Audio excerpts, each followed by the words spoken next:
long stinking month. And every tracker that we looked at, it was like, oh, that's either close to or a best month ever.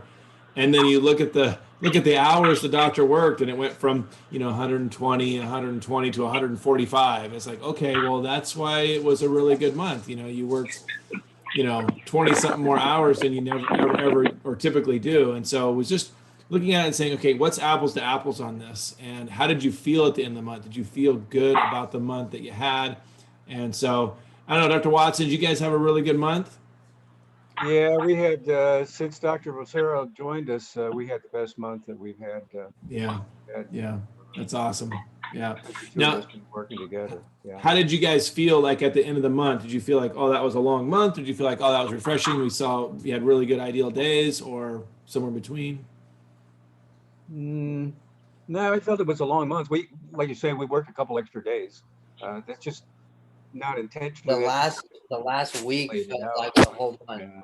Yeah. So yeah. It was a long month. We did a lot of hard work. We were very busy. Yeah. So. The last week felt like the whole month. Yeah, that last week was long, right? Yeah, I hear you. I'm going to mute Dr. Netzley for right now, just because I can hear stuff in the background and help with the connection. So, I think Paula, you and I were talking about this. Why was it so great? And we saw cancellations go down.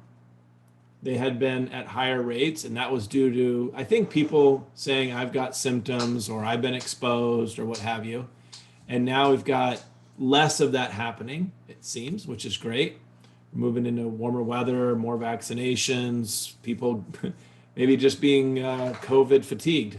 And so ready to get out there. I mean, yeah, they're just ready to get out there. It's been, I know we hit the year mark, in March. It was mid-March 2020. And I think people just are shifting. Yeah. And then we saw cancellations go down, and we saw new patients go up. Oh yeah, and new patients went wild in March. Offices that even struggle with new patients saw that happen. And so it was, okay, can we convert these new patients to stay and into dentistry? And how will that affect April case acceptance as well, right? Right. Mm-hmm. Hey, Dr. Adams. I think he's still connected. There he is. Yeah. Hey, can you hear me? Yes, we can. All right, welcome. great. Welcome to the call. So See, Dr. Go ahead, Paula. Dr. Adams just closed on a practice yesterday. Congratulations. Yes. And he's smiling. Well, we actually ended up not closing. It got pushed back again, but we're going to get it done eventually. I gotcha. Okay. I thought it did really go through. I know how well, I did too. And, Yeah, right. So we were just talking, Eric is talking about March and how great of a month it was. So, okay, cool. Eric. Yeah. So it's great to have you. Dr. Adams, where are you located? In Birmingham, Alabama. Okay. When you say, Birmingham, does Alabama always follow because there's another Birmingham somewhere else? In the UK. Yeah. There's But a lot of people don't know what Birmingham is. It's not that big of a, like if it was Atlanta, I could say Atlanta. Yeah, I gotcha. It's just that in between city. Yeah. So it's like saying, I don't know, Dave, where are you? You're not in Mount Pleasant. Where are you? You're in. I'm in Rockland. You don't need to say Rockland. what state it is because everybody knows Rockland's Maine. Rockland, Maine. Everybody knows even I know Rockland. Rockland. Dr. Adams knows where Rockland, Maine is. Okay, awesome. Yeah, wicked. All right. So my dentist from Alabama. Oh, that's right. Yeah. Yep. She thinks it's cold. Right. So, Dave, how was your March? 2 offices, and you guys are really up and running. Did you feel stressed? Did you feel great about it? I felt equally stressed February, January, December, November, October to September. And so other than that, it was significantly our best month ever. Yeah. Oh, wow, that's Wow. awesome. Some So of it is, I think we both Stacy and I had a couple of really big cases at the Yes. same time. That makes a difference. But Yeah. even without that, things have just really taken an uptick. Yes. We're just seeing more patient flow. We've had patchy hygiene departments. We've, Paul and I have been pushing, it's October filled, it's April filled, it's October filled, it's April filled. And it's just, it's like a second wave of when we first came back from reopening last May and June. It's like that all over again for some reason in March. And I haven't been able to put my finger on it other than the things we've already mentioned with, people just ready to come back for whatever reason. So, now, Dave, when you say large cases, just for the sake of Mastermind, what would you put categorize a dollar amount for a large case? In the upper teens. Okay, all right. So north of $15,000 case. Yeah. And would you say that case was started, finished in the same month? Charged. Charged. Okay. So the fees were collected in that month. Okay. All of these cases, I think it's just coincidence. They just were going on. I had two of them. Stacy had one. Actually, Rebecca had one that was even bigger. So wow, yeah, it makes a huge difference in the practice. I mean, that's what takes you to the next plateau of growth. Is when you're moving out of quadrant dentistry into arch or full mouth dentistry. So, did you recipe book and figure out where did these patients come from? Have they been existing patients for a long time? No, we should, but we haven't. Okay. But I would say, looking at them, they're not anybody that's out of the norm of our normal patients. It's just randomly. Gotcha. Randomly, they were people that were interested and came across at the same time. Gotcha. That's what this makes me think of is, Dr. Watson, you always talk about roast duck, and roast duck flies in. That means a big case, right? And he would say, roast duck flew in today. And I was like, do you have a pen to put it in? That means, do you have room on the schedule? So having a really good scheduling system is part of this too. Dr. Raymond, can you hear us? Yes, I can. So you did a lot of big cases. Maybe you still do, I don't know, but because you've been sort of semi-retired, is that right? Well, no, I've been retired since 2013, actually. So it goes back a ways. And I must say, I am so excited. I'm really happy to hear all the positive vibes I'm getting from these dentists. And I can tell you guys, no, I mean, I know this may sound a little corny and everything, but I really owe so much to Paula and Eric about their coaching, and I don't want to embarrass them, but it's absolutely true. And just listen to your coaches, follow that coaching, do it, and you're going to be. I'm certain you're going to be very successful. But but to get back to what you were asking, yeah, we did big cases, and we followed the format of dental boot camp at the time when I was going through the coaching programs and everything, and we went through the whole thing, and we practiced, and really were rewarded. Frankly, I wouldn't be retired today if it weren't. Oh gosh, I don't want to embarrass you, but if it weren't for you guys and just coaching and oh, we don't mind being embarrassed. You can just keep on. Well, I know. Listen. I know you didn't pitch me on this call for this. You guys trust me. They didn't pitch me on this call for all this. But I can tell you, I couldn't say enough about that. Although I must say, I'm very, very, very happy to see and hear the successes you guys are having right now. I mean, I don't know how I would be doing right now if I were practicing in this environment. I've thought about that many times, and I sold my practice to a young man who is doing very well also. But gosh, I just think of the struggles and the things you guys have had to go through. I mean, my hat's off. I mean, it's absolutely remarkable. So anyway, I'll be quiet because I can ramble on a long time. So, but Well, that's, I thanks, guess, part Dr. of it. Raymond. Thank you so Yeah. much. Oh, So of course, of you're a course. great mentor to the group. You really are. We got several mentors in here, and you're one of them. I'm glad you're on the call. Dr. Allgood, when you did big cases, did you block your schedule for a big case? That's where I'm going with this question. Did you plan in your schedule for big cases, or did you just have to move people around or do a Friday or? No, we would always block, and that well, I probably tried to do one a week. Oh, You know, blocking them all, starting off, at least go to like a 3-hour block, and then go from there.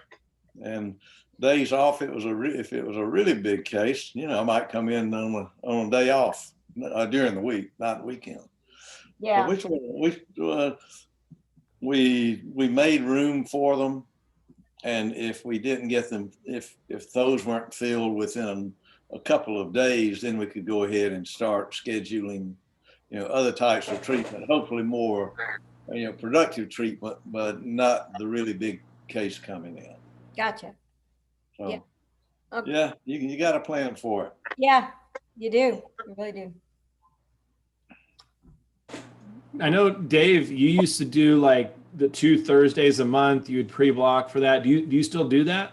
I do. I block, I go ahead 6 months Mm-hmm. and block out at least a day every 2 weeks and it's for, you know, part of that's because we get booked so far in advance that if Yeah. I don't do that, I have a case right now. It's not a huge case, but it's still a pretty good size one, and I can't get her in until June. Mm. But the good thing is that they're waiting, so it's Yeah. working. Yeah. But So I would those are- definitely go ahead and block out time. Otherwise, you're going to wind up being in there on your days off all the time, and I can tell you from experience that's not the best way to do it. That's not fun. Yeah, if I could ask a real quick question. When you have those blocks and it's getting close to time and they're not getting filled, like when is your cutoff to where you'll allow anything to be put in there? When do you break the rules? That's a very good question. And ours is 1 week. And at the 1 week, you still have time to fill it productively. Right. So it's not just fill it willy-nilly at a week, but you can fill anytime. And I go like 1 week, it's 2 hours of blocked off. Another week, it's 4 hours of blocked off. And 1 day a month, it's a whole day is blocked off. So that's the way I've been doing it. What do the rest of you do? Thanks. Dr. What's that? Dr. Allgood, what do you do? How long do you wait till you fill that block? I usually would do it 2 days before. Yeah. And we would have people that we had told that we may have something coming up earlier for them that had been preheated to come into those times. So, and I want to just emphasize the verbiage there. We got to be really careful on what we say, especially with cancellations. We don't say, hey, we had, you know, open time, we had change in schedule or whatever. Hey, Dr. Allgood said he'd be willing to see you this Thursday at 8 a.m. for your appointment. He's really concerned about getting you in sooner, and he made time in his schedule just for you. Yeah. That's different than That's communicating cancellation. Very good. Yeah. And So- everybody, I would say, go back and listen to this recording just for that line over and over and over again. Yeah, right. Yeah. Willing to see you. Yeah. Yeah. My doctor, Dr. Jim McKinney, some of y'all knew him. He would not let me fill the high production block until the afternoon before. That was Dr. Bryant too, my father-in-law. And so I did that very thing, Dr. Allgood, is I had my sand and water. Y'all familiar with rock, sand, and water? Rocks are your high production. Yeah. Sand is smaller production, then water is no charge. And I had those people in waiting saying, there is a possibility we could see you. I'll have to call you back on Wednesday afternoon to let you know. And most of the time, our hygiene team found the rock because we let everybody know in huddle. And most That of the time, day. our hygiene team would find it and fill Yeah. it for Yeah. us. So And so the preheat verbiage is, you know, Paula, I know I'd really like to get you in sooner. I know that Dr. Adams wants to see you sooner. So this is what I'm going to do. I'm going to meet with him one-on-one. And as soon as I get a chance to open up some time just for you with his schedule, I'm going to give you a call back. Okay. perfect. So it doesn't sound like I'm waiting for a cancellation. That's really Yeah, important. that's really good. Nope. No. Dr. Paz, what about you? You doing a lot of laser big cases in Missouri? We have some sizable cases. We haven't been making any blocks for them because it's kind of hit or miss when they come along, and we're booking out about 3 weeks right now with keeping the schedule full. So we're short a hygienist, but we've got a temp coming in who's we're really looking forward to. She is coming back to us temporarily. She's from a maternity leave, so she'll be with us until June. So I'm really excited about that. You remember Kim Duncan? Oh yeah, I'm excited. I Yeah. mean, how awesome is that? She moved to like Alabama, didn't she? Yeah, she moved down my Gulf Shores area. And she's willing to come back and fill in Missouri, Yeah. where it's snowing today. Yeah. Oh, goodness. We get all kinds of weather every week in Missouri. And if you're on video, you can just hold up fingers, okay? But I'm curious, and Dave and Greg, you guys can jump in. I see Dr. Voros there. What's and maybe I should just call on those I can't see, and the rest of you can hold up fingers. But what's the longest you would schedule a patient for treatment that you think the patient can handle, that you could handle? Like, what do you? Because I'm just thinking how. Oh, somebody wants to get in here. Who is it? David. All right. So what do you think is your length of time that you'll schedule a patient for? Dave, what's your long case appointment? Start at 8 and finish when I'm done. Okay. So you don't really have a limit. Okay. Greg, what about you? Well, we did some sedation dentistry. So, I mean, seriously, if I were doing like a half a arch or maybe actually full mouth, we would let them sleep and do maybe 6 to 8 hours. Okay. Yeah. Okay. I'm going to echo what Greg just said because I think that's really important. The sedation part, yeah. I do the 6 hours and more, but I never do that without giving the patient some sedative. Yeah, they're not going to make it. Yeah, well, I'm sorry, I meant to clarify.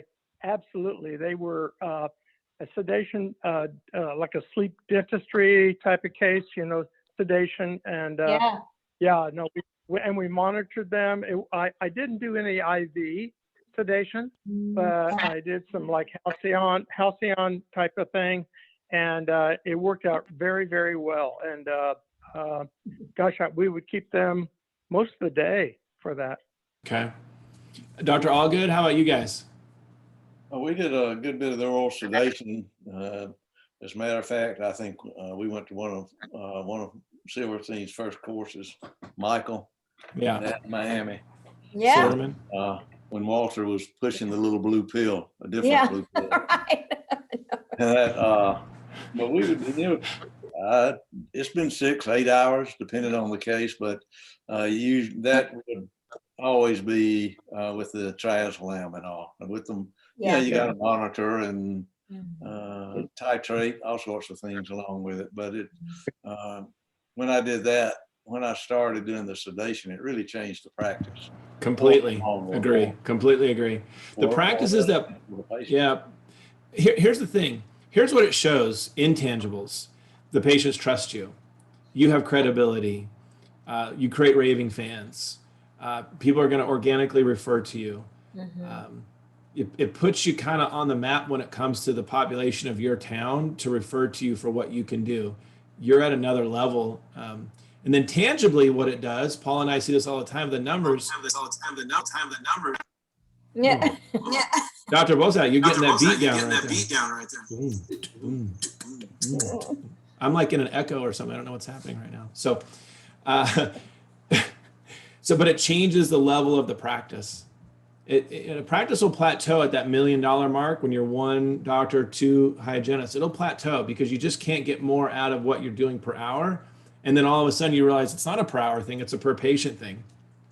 And you take it to that next level and you do a $15,000 to $40,000 case a month. And that's what changes the practice. Right, Paula? Yeah, absolutely. I mean, Dr. Watson, you had this same experience. You're doing the IV sedation now.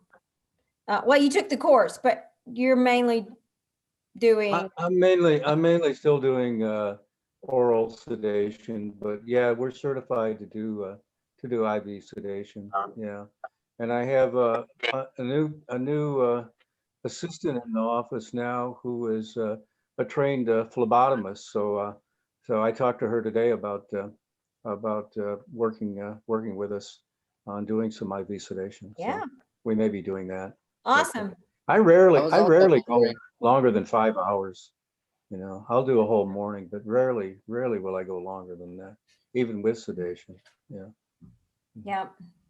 I was gonna see, if we could get her to, help us with some PRF stuff. I don't know if anybody's doing that, but Yeah, Rebecca's doing that. And we're actually looking to hire a phlebotomist as well. Because Cool. Rebecca's doing her own venipuncture, but she's doing all that. Yeah. Dr. Yeah. Paz is doing it too. Yeah. PRF. Yep. That's awesome. Well, I'm guessing everybody on this call is doing some form of sedation. Is that right? And if you aren't, I would say that that's a no-brainer. Yeah. But I think probably everybody is. true. Yeah, I was Well, gonna ask. I've seen, Dave, this is Andy. Since I retired, my sedation has been more on a personal level. Yeah, Andy, I just heard that that you went to your doctor and he told you should have bars around the house to help you in your old age. So you put the vodka next to the toilet and you put the rum in the shower and is that it? You got to do all that stuff. Bars, Gotta do right. all Yeah, that. got it. Dr. Adams. Dr. Adams had a question. Go ahead. Yeah. So I have. It was kind of inherited that the previous dentist where I was working sedated with Ativan all the time, and I did not have good experiences with Ativan. So I was surprised when I heard y'all say y'all can keep patients sedated with Halcyon for that long. So is it mainly that I'm maybe using the wrong drug? Yeah, I would say Possibility. take Are the doc's course. Yeah. Triamcinolone, when crushed and put under the tongue, absorbs very quickly, so you can maintain the patient at a good level with Yeah. incremental dosing. Mhm. Whereas the action of lorazepam is much slower. So lorazepam is a great one-dose drug. If you got a patient that's not really nervous, they're just going to be in the chair for a long time, you want to relax their muscles, lorazepam is great for that. But if you want to have that patient there for a long time and not have them fidgeting all about, then Trazolam's a better drug. And one more addition to that is a really good Tempur-Pedic pad on your chair, a really thick one. Really? That keeps the patient much more relaxed. Yeah. Yes. Okay. Memory foam pad. We have it. Yeah, we have memory it foam out. pad. Mhm. Those are the things that make a difference when a patient's going to be in the chair for 6 or 7 hours. Yeah, that makes sense. Mhm. Yep. Yeah. Are you monitoring your sedation patients, Preston? Yes. Are you having okay? Yeah. That's new state regs. The state regulations were a lot different when we first started doing sedation, and then the oral surgeons got their hands on it, Yeah. and it's a lot stricter now. I mean, to do oral sedation, you got to have site visits and all that business now in Georgia. Yeah. But Well, I know I haven't been doing it long at all, and the regulations have gotten tighter in the past 3 years. Yeah. Well, you got to have a sedation license in Yeah, if Georgia. you need a sedation license, get it before you're not grandfathered. Yeah. No, Yeah, I have a sedation license. It's just that now the Alabama board's recommending not using any controlled substances for dentists to sedate with, which is really hard to do. They want us to use like Finnegan and things like that. I'm just like, no, that's crazy. It is. Yeah. Dr. Towers, you're in Alabama. Do you run into that too? Are you doing sedation? I am. I have a nurse anesthetist who comes in and does sedation for me when I need it. And then also, I use Halcyon sometimes on my, but we have to have an oral sedation permit as well. Mhm. Yeah. I don't. It's Right. not illegal to use Halcyon in Alabama. It's just kind of like the way when I took the course, it was kind of discouraged. You could kind of tell, Ignore them. Use the Halcyon. Well, It that's works. what I did, but I just used the wrong benzo. And add hydroxyzine to it. But take the docs course. That's really good. Okay. Yeah. I guess it's a 3-day now, the initial. I think so. And then you can go back That's what for a day to refresh yourself every year. I think one thing that they're looking at, and they've got the definition of oral sedation, but they're also the definition of anxiolysis. And a lot of what we did basically was the anxiolysis, which is using one drug and using no more than 2 doses. So you could, give them some to start off. What we wound up doing was giving them some, letting them take it 30 minutes before they came in the office. Yeah. So they're already at some level of relaxation. But then still, you don't have to have a license for the anxiolysis. You can give triazolam up to a certain number of doses. 0.75 milligrams. It's a different definition, and all that. You just have to look in your state regs and what you feel comfortable with. Yeah, it's it's on a continuum. So there's areas where it gets gray, where it transitions from anxiolysis to oral conscious sedation, and that's why it's so hard to define, I think. Yeah. Well, I use sedation. I mean, David has for years too. Yeah. And Yeah. you with the triazolam, I don't know that we really ever had, looking back, a single adverse event with it. But we're not sitting there giving 5 or 6 or 7 tablets. Yeah. You're just watching what you're doing. And usually I'm using nitrous with it. Which, and then you can start off with the nitrous, then cut it back a little bit when you get them going. Different things. I think the key thing here too is hearing you guys talk about this is you've got to be comfortable doing this. And whether it's case presentation, when you're talking to the patient, if you come across as not comfortable with this, they're not going to move into dentistry with you. So you need to be an expert in this. You need to have the confidence to do it. It's like if you build it, they will come, right? And so which came first, chicken or the egg? I got to do these cases to get comfortable with it and figure it out. And you keep working through it. And, Greg Raymond, Dave Peer, all good, Dr. Watson, all you guys have been doing this for so long that it's really important for just the other dentists to hear that this is a great way to practice. And you can be confident doing this and really change not only your practice, but your lifestyle and how many days you practice and how you practice. Paula and I worked with a dentist in New Jersey, and he was doing a sedation case every day of the week.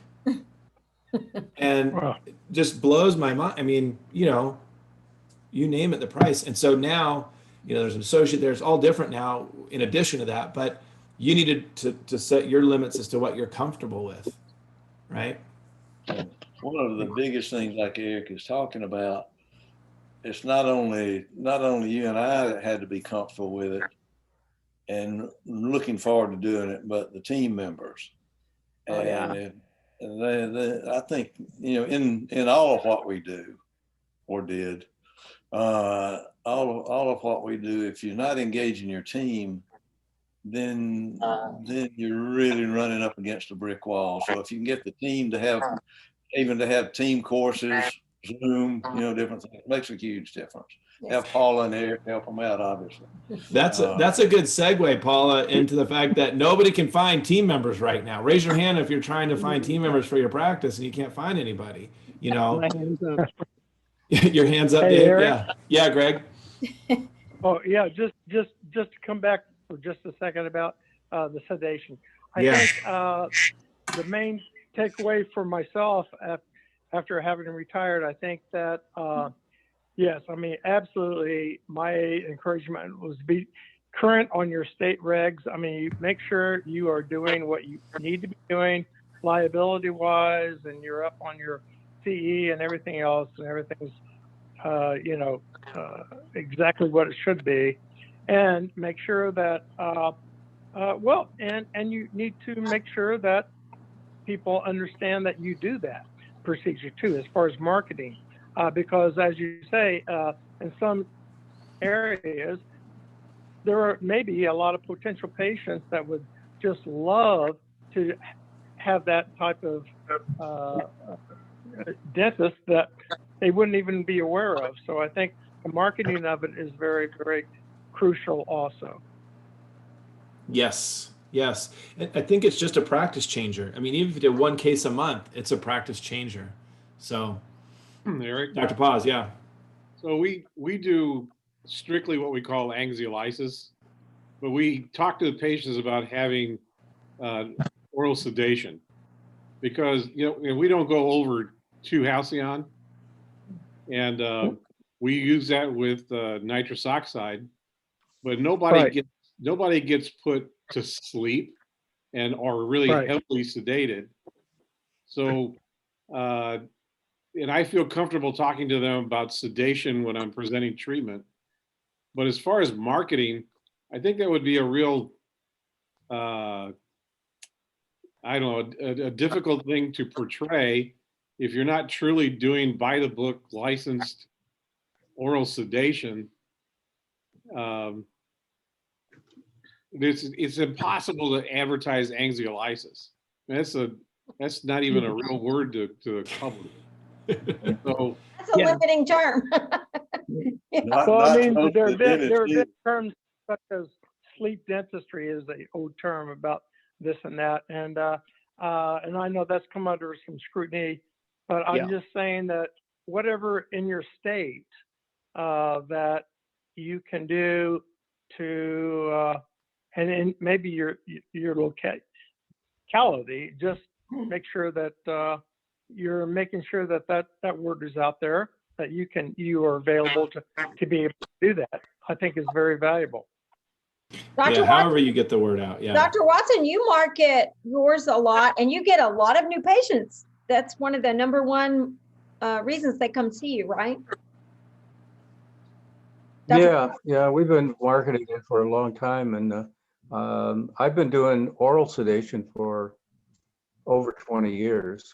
And as long as somebody was mentioning docs, as long as you follow docs protocol, it's very difficult to get into trouble with it.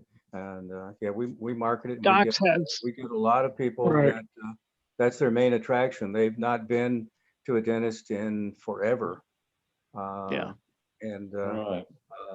they see our ad and they call and they say, "Can you really do that?" And it's remarkable. You talk about anxiolysis. A lot of times we don't end up using very much triazolam at all. And the patients, the beauty of it's hallucinating. That's amnesia. You don't have a memory of the appointment. You don't. You'll call them later and they say, "Well, I remember getting there," and that's all they remember of the appointment.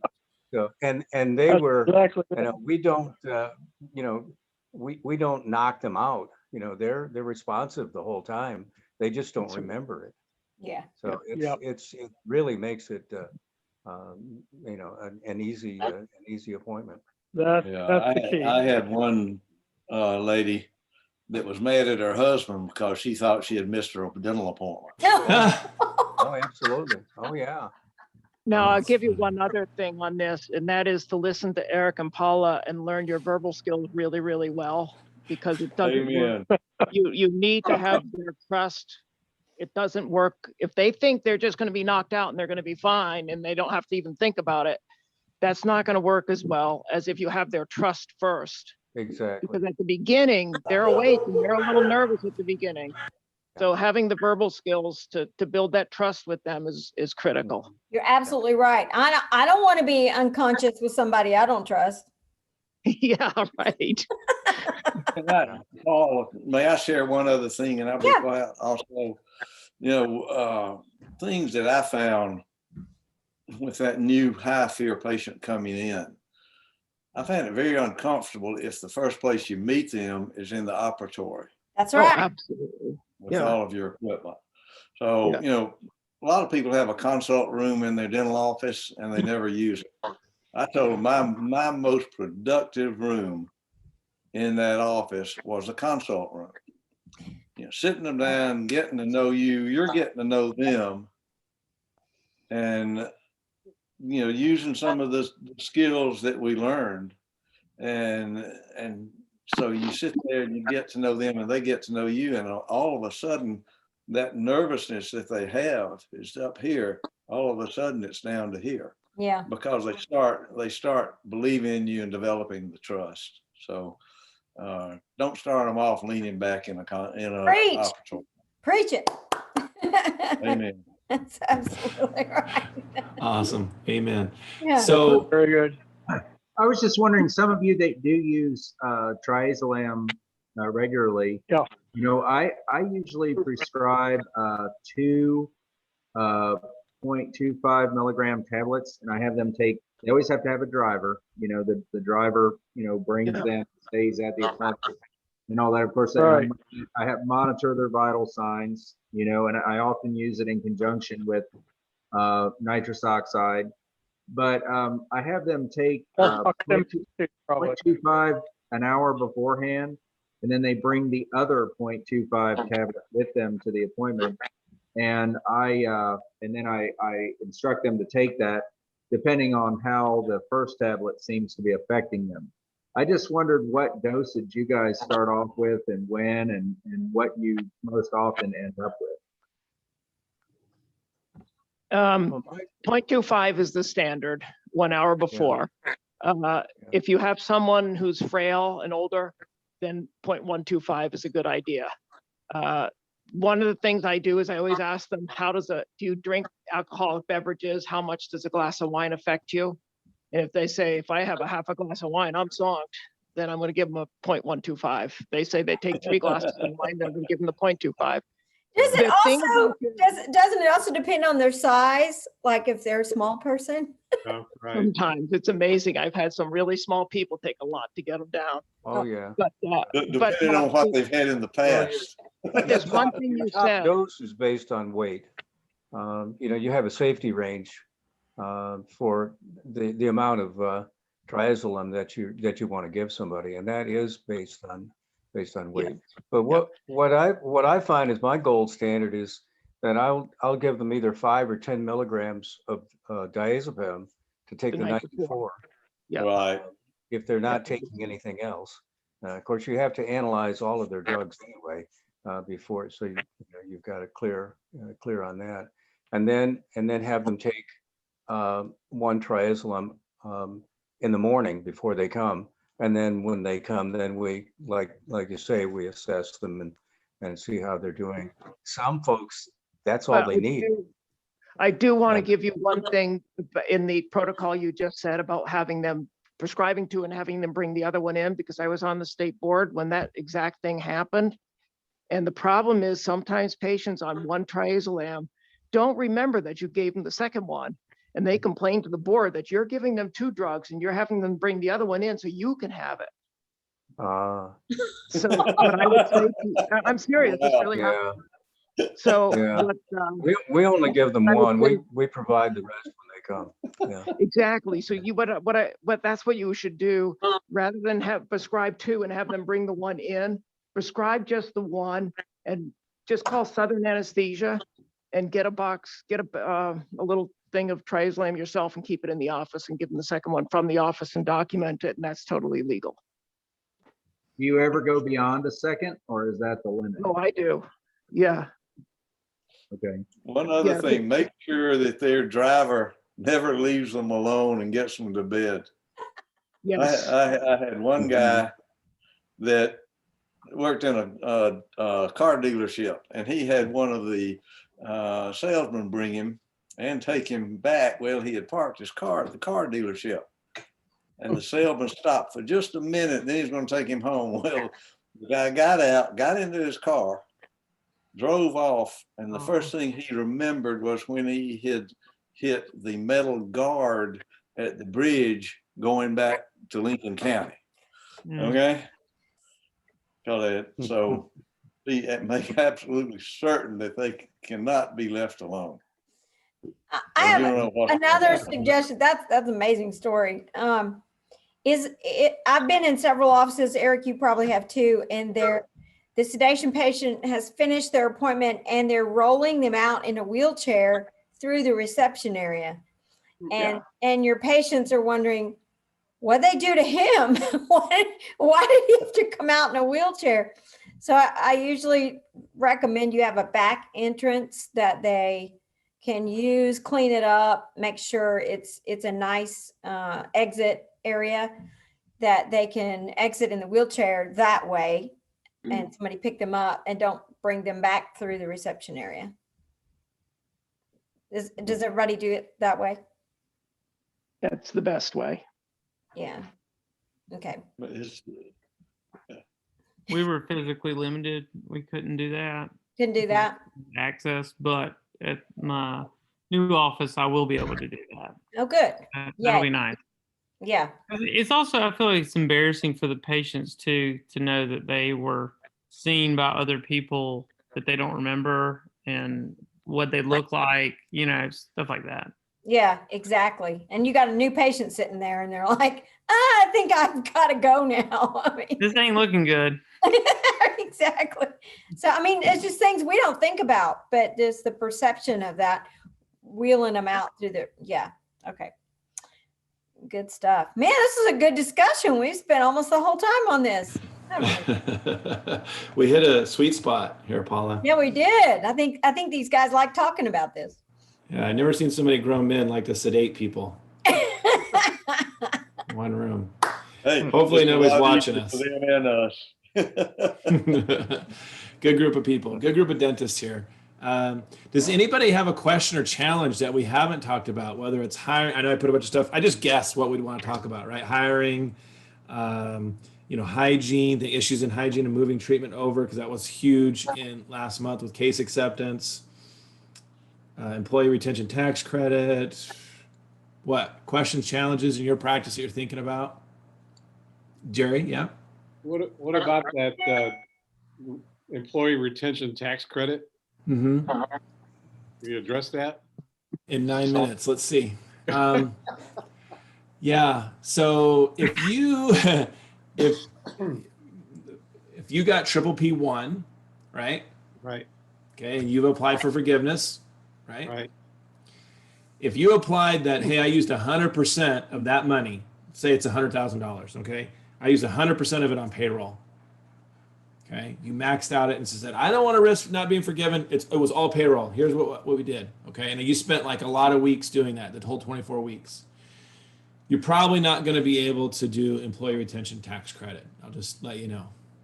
But if you came back and out of that 100,000, you spent 60,000, 60% on payroll, and you did that in 8 weeks, right when you came back in June through maybe August.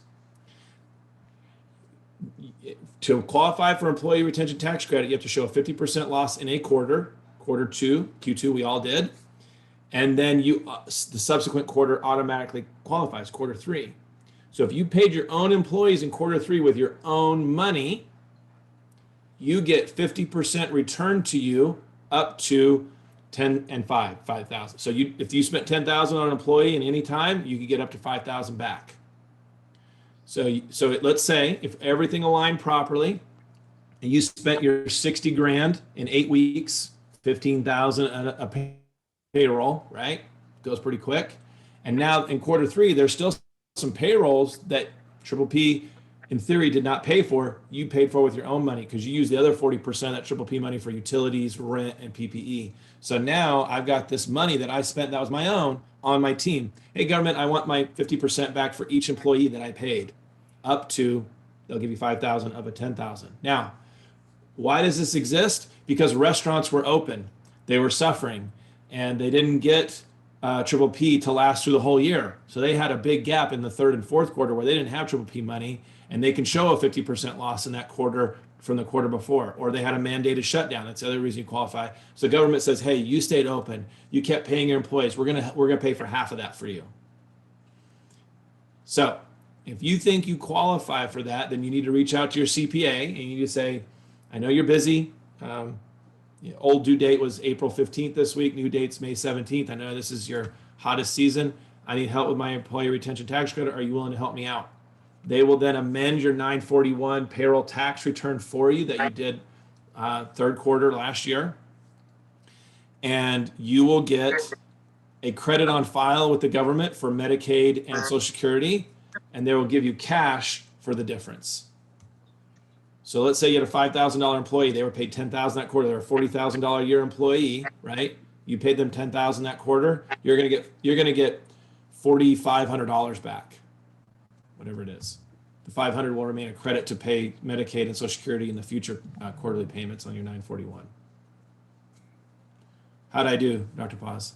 Confusing or clear? You did a great job with the time you had. 4 minutes. That's really good. There's a podcast. If you go to Dental All Stars, I did an interview with Art Wiederman, and you can listen to that podcast. The first half, he's talking about triple P. He's an ADA approved CPA in Southern California, and he's retired now, but he's a part of the firm. He knows his stuff. And on the second half is where he talks about ERTC. What was his name again? Art Wiederman. Yeah. Even that name sounds like he's good with money, huh? Is that Wierda? Yeah. That's right. Yeah. It looks like Weiderman. Yeah. Wiederman. Yeah. So German. Super sharp. And then I was on his podcast and we talked about KPIs and things like that. And that's going to be an amazing podcast because, And you're going to talk about that at the retreat. Yeah. So Friday, Saturday, we're going to do healthy guidelines overhead, and we're going to do embezzlement issues, that potential pitfalls to embezzlement. I'm actually taking a course on Thursday, Paula, on embezzlement. So we'll see what I learn, if I learn anything new. You're going to learn how to do it? We'll see if it's anything new. Yeah. Hopefully it's not a bunch of stuff I already know. And then it's like, why did I waste my hour? But we'll see. Right. Yeah. Should be good. But yeah, we'll cover healthy practice guidelines. Obviously I'm not a CPA, but we've seen the numbers from so many clients on what is possible for you to do and manage and what's healthy and what's not. And I see too many doctors get stuck saying, yeah, my 45% payroll is just who I am. That's just who I am. I'm at that place. And it's like, well, no, there's ways to recognize that 25% is the number that should be. That 20% of that $1 million, that's $200,000 into the practice, into you, whatever it is. You're overspending, or you're paying a great team that's not getting the results it should be getting. And so we'll look at it from both sides of that. Production. That's right. You're not getting your production or collections if it's that high. Yeah, and we see it. So, or maybe you're involved with insurance, and insurance is, suppressing that fee. And So Dr. let's do Dr. let's do Pierce some going to talk about that. Yeah, let's do some big cases. Let's do some sedation cases to get over that hump. Yeah. I think we should give it all to the insurance companies. Yeah, that's a great idea. Yeah, they just They earned it. really give us a lot of security, don't they? So yeah, while we're on the retreat, I mean, we've got a lot that's going to happen this Friday and Saturday. I'm excited. I'm going to be talking about introspective questions, some things from Think and Grow Rich. We're going to SWAT 2020 because there were some good things that came out of 2020. Really, some challenges, some creative things that came out of 2020. We're going to talk about that.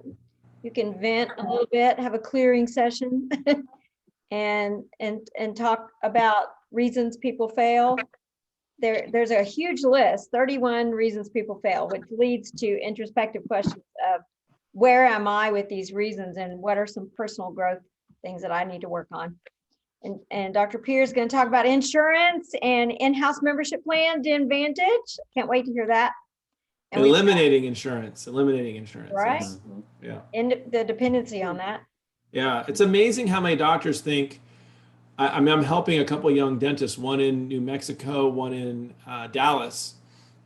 And the one in New Mexico is like, I can't find a practice like these practices. That's a unicorn. I can't find that. I'm sitting there going, there's got to be practice for sale. And he's like, every practice I look at, there's 12 PPOs at this, and they advertise it like, look at all the insurances as we accept. Yeah. Ooh, buy my practice, you know. And blanket. what I try to explain to them is, you know, it's funny.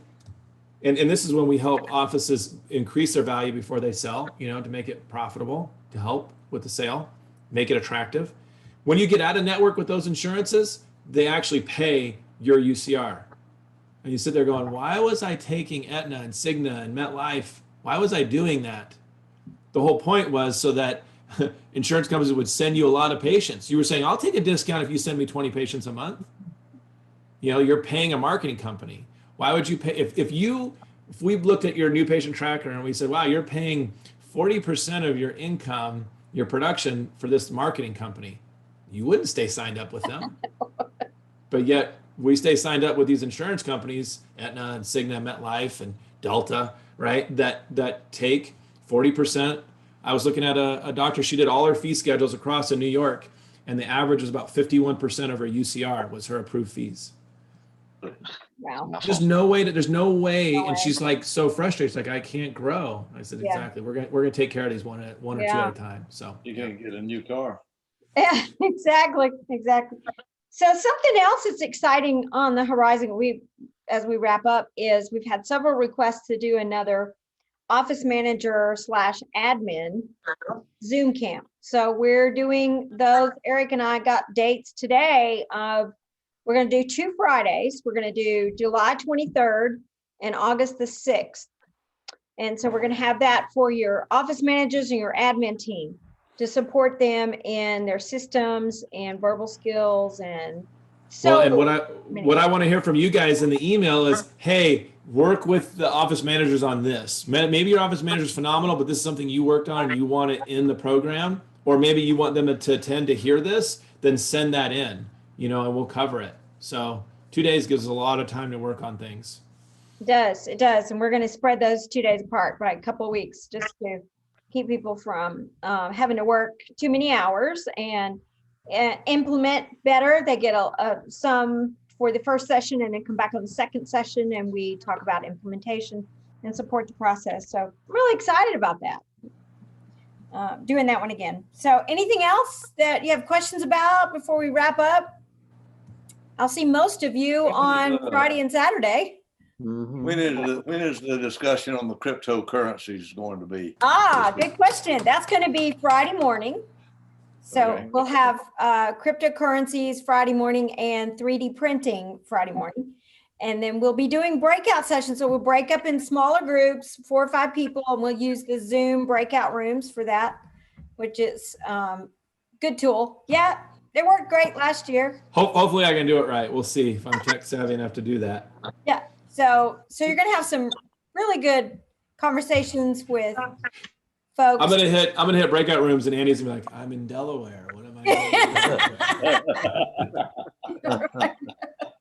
Yeah. Hey, Paula, Yeah. I want to go back to the beach.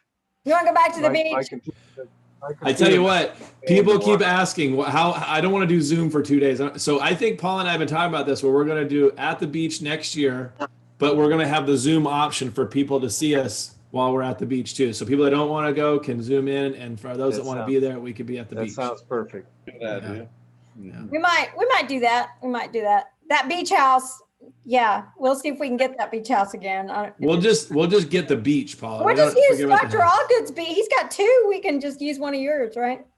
There you go. Well, I'm in the process of renovating one of them. It's not quite ready. Okay. When you go in, and I never knew what powder post beetles were.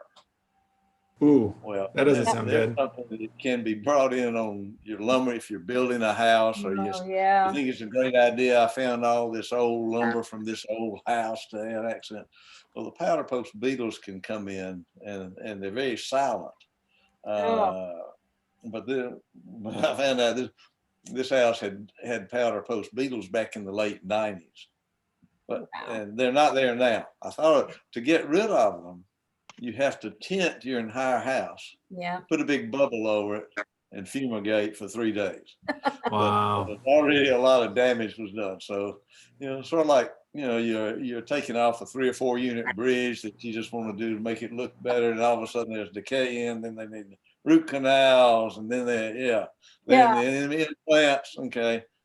But all you told me was it's going to be this for the 3 unit bridge. Right. Yeah, it's payback time, right? Yeah. Awesome. That's all Well, right. guys- It'll be ready by next year, though. Yeah, maybe that'd be great. That'd be great. Well, it was good being with you tonight. I hope we covered some topics that you got some good information, right? Got some good information. I love this sedation. Yes, we did. So we'll see everybody on Friday morning at 10 a.m. Eastern. 7 a.m. my time. Oh. Hey, Dave and Greg, send me some of those blue pills, okay? Yeah, you're right. Yeah, you have to keep your camera on the whole time, Eric. Yes. I won't remember a thing. All right. And I will. I will like your probably- little dogs that visited for a short period of time, Eric. Tonight. Yeah, I saw I don't see them there now. Mama got home, so I let him out. Yeah. Maybe we should have a pet contest. I don't know. We are going to have a surprise contest, and you have the opportunity to win $100 Amazon gift card. So Yeah. we're going to surprise you. Yeah. Dr. Adams, what were you going to say? I said I signed up and everything, but I just don't know that I could be closing during that time. So it's just hard for me to kind of predict. If you miss an hour or two, whatever, we'll have a recording, and you'll Okay, get the cool. recording for that. So Yeah. Okay, great. Yeah. It'll be there for you. Yep. all right, good deal. All right, Zoom. everybody, We'll zoom away. Okay, we'll zoom away. thank you. See you Hey, guys. soon. Good to see you. Good night, everybody. Good evening. Great Raymond. Great Weekend. voice. Okay. Yep. All right, Bye-bye. bye-bye. Bye, guys.